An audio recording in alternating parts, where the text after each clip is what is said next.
Hola, ¿qué tal? Feliz día. Me alegra mucho poder encontrarme contigo aquí en este entremés semanal que compartimos en diferentes redes sociales, en mi canal de YouTube, en mi página web, en Instagram y de paso aprovecho para agradecer a tantos medios de comunicación y a tanta gente que comparte, que repostea, que retransmite este entremés semanal. Me alegra mucho poder encontrarme contigo. Gracias por todos los comentarios en las diferentes redes, hablándome de este espacio, bueno, y de lo que vamos haciendo día a día. Gracias, para mí es una alegría poder encontrarnos en esta reflexión en torno al Evangelio del domingo de la 30ª semana del tiempo ordinario, el 24 de octubre, y nos encontramos con un texto maravilloso. Un texto realmente importante que, como te dije hace 8 días, es necesario entenderlo desde el Evangelio del domingo pasado. Solo podremos dimensionar el texto del Evangelio de este domingo si lo comprendemos como una yuxtaposición comparativa con el domingo de la semana anterior. Ojalá puedas hacer el ejercicio. Para este domingo, el texto que nos corresponde es el final del capítulo 10 de San Marcos, los versos entre el 46 y el 52. Dice así la escritura. Llegan a Jericó, y cuando salía de Jericó, acompañado de sus discípulos y de una gran muchedumbre, el hijo de Timeo, Bartimeo, un mendigo ciego, estaba sentado junto al camino. Al enterarse de que era Jesús de Nazaret, se puso a gritar: Hijo de David, Jesús, ten compasión de mí. Muchos le increpaban para que se callara, pero él gritaba mucho más: Hijo de David, ten compasión de mí. Jesús se detuvo y dijo: Llámenle. Llaman al ciego diciéndole: Ánimo, levántate, te llama. Y él, arrojando su manto, dio un brinco y vino ante Jesús. Jesús, dirigiéndose a él, le dijo: ¿Qué quieres que te haga? El ciego le dijo: Rabuní, que vea. Jesús le dijo: Vete, tu fe te ha salvado. Y al instante recobró la vista y le seguía por el camino. Amén.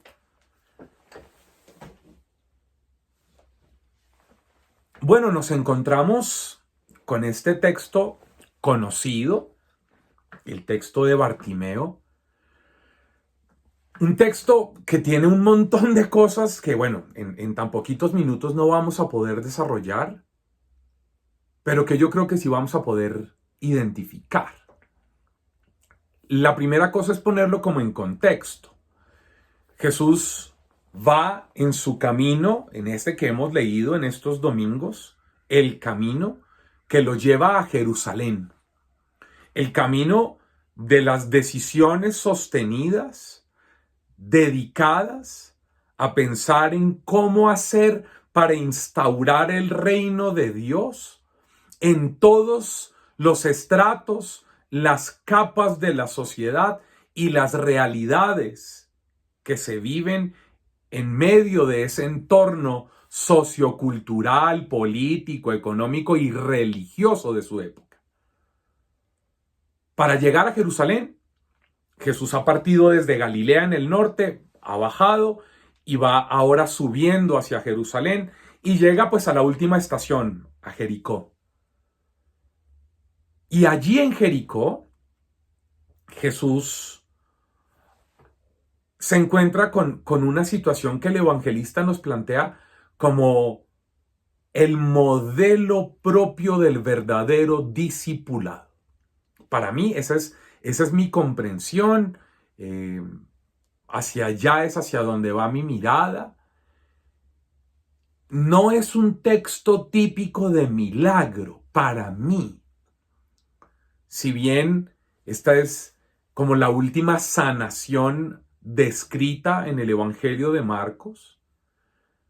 Este es fundamentalmente el último y el verdadero, el gran modelo del discípulo que nos propone esta tradición marcana por la palabra como termina el texto en el verso 52, ¿no?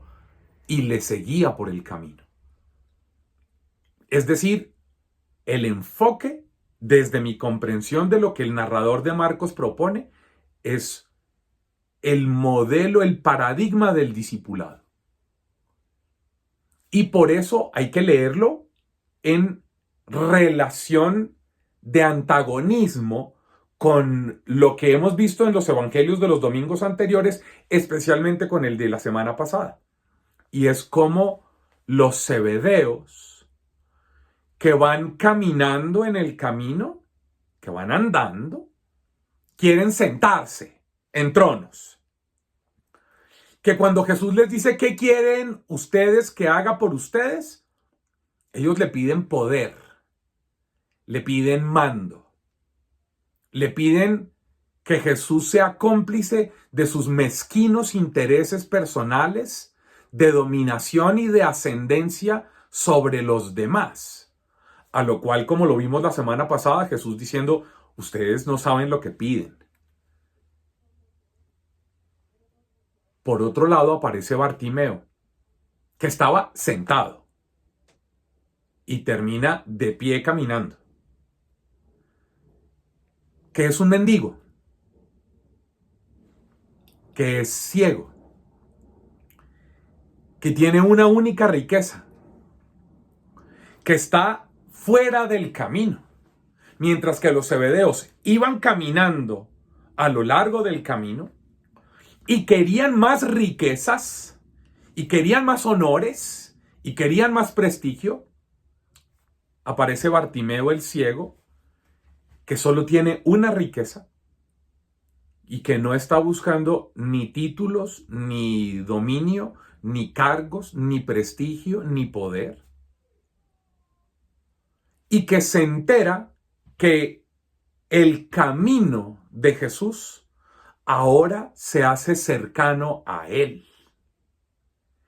Y entonces, cuando se entera, empieza a gritar públicamente: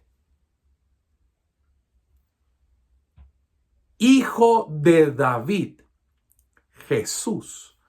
Y aquí, bueno, nos podríamos demorar y hacer toda una reflexión de una enseñanza larga acerca de este título mesiánico en labios de Bartimeo, que es un ser humano, el hijo de Timeo, el que tiene una historia,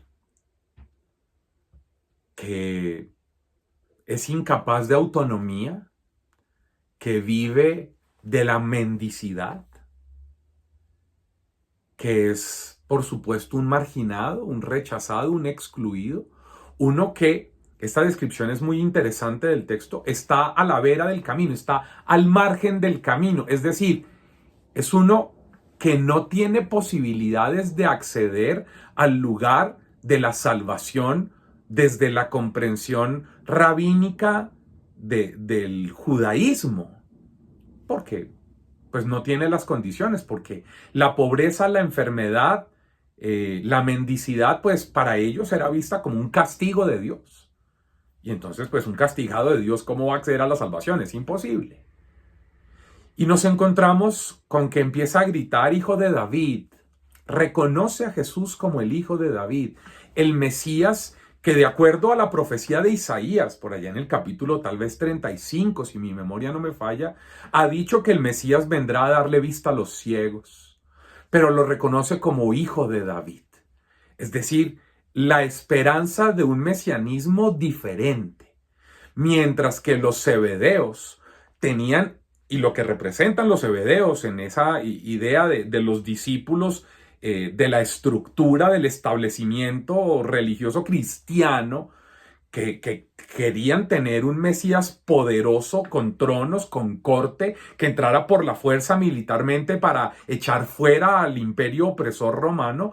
El texto de Marcos de hoy nos presenta una comprensión diferente del mesianismo. El mesianismo de Jesús es el que viene a restaurar al ser humano, el que viene a rescatar lo que existencialmente, humanamente, había sido rechazado, menospreciado y excluido por las estructuras de la sociedad y de la religión. Por eso sigue insistiendo, y hay unos que intentan acallarlo, por supuesto. Es que ese tipo de mesianismo es mejor acallarlo para mantener en vigor, en vigencia, el mesianismo de las estructuras de poder que le gusta a tantos. Pero él insiste. En esta época donde estamos empezando el sínodo eclesial sobre sinodalidad, qué bello que podamos encontrarnos con este texto en donde lo que se nos dice es que ninguna voz, por más poderosa que sea, puede acallar las búsquedas genuinas de los seres humanos que quieren encontrarse en igualdad de condiciones con el Hijo de David, que da vista a los ciegos, que restaura a los seres humanos. Y entonces Jesús se detiene, dice el texto, esto es hermosísimo. Ojalá nosotros pudiéramos dimensionar lo que implica esto. La verdadera acción pastoral está en detenerse y no en seguir derecho con los planes, con los proyectos, por más bien elaborados que ellos sean, sino detenerse y mandar a que le acerquen al sufriente, al excluido, al marginado, al necesitado, que está reconociendo interiormente que Jesús es el Mesías esperado. Y a esos mismos que antes acallaban esa voz, Jesús les dice, tráiganmelo. Es decir, conviértanse ustedes en posibilitadores del encuentro, en vehículos del acercamiento, de la aproximación entre Bartimeo y Jesús. Oye, ojalá que tú que me estás viendo a esta hora, tú te convirtieras en eso, en un favorecedor, en una posibilitadora del encuentro entre esos Bartimeos y Jesús. Y que tú seas de esos que van y le dicen, ánimo, levántate, te llama. ¡Ah, qué belleza! Esto es más un texto vocacional que un texto de milagro. Me demoraría mucho en explicar las razones teológicas de esa afirmación, pero esa es mi percepción. Esto es más un relato de vocación que un relato de milagro. Y dice el texto que la respuesta de Bartimeo a esta invitación, a esta exhortación de estos anónimos que funcionan como vehículos entre Jesús y el necesitado, es que de un salto se levantó y arrojó su manto. ¡Qué belleza! El manto era todo, era su riqueza. El manto era su abrigo para las noches, era el lugar en donde recogía las monedas. El manto era con lo que se defendía de las fieras, de los perros, de los animales. El manto era el paraguas con el que se protegía de la lluvia. El manto era todo. Mientras que los zebedeos la semana pasada querían todo, querían poder, querían acumular, querían gobernar, querían tronos, querían riquezas, Bartimeo se desprende de ella. Y cuando se acerca donde Jesús, le pregunta a Jesús lo mismo que le preguntó a los zebedeos: ¿qué quieres que haga por ti? Y ya sabemos la respuesta de ellos, y Bartimeo le dice que vea. Y Jesús le dice: por tu fe te has salvado. Como se lo dijo a la hemorroísa, ¿te acuerdas? A la mujer que sufría de flujos. Tu fe te ha salvado. Pero ¿cómo termina? Jesús le dice: vete, lo envía, este es un enviado. Y el envío lo lleva a insertarse más en el camino. Y seguía a Jesús por el camino al que los discípulos no querían ir, por el camino que, si tú lees el Evangelio, te darás cuenta que los otros discípulos rechazaban y le ponían trabas al camino. Bartimeo no. Ojalá tú y yo comprendamos el sentido profundo de este texto, sus enseñanzas, todo lo dicho aquí y lo que no he podido decir por tiempo, pero que se convierta para ti en un modelo para seguir adelante. Nos vemos la semana entrante. Chao, chao.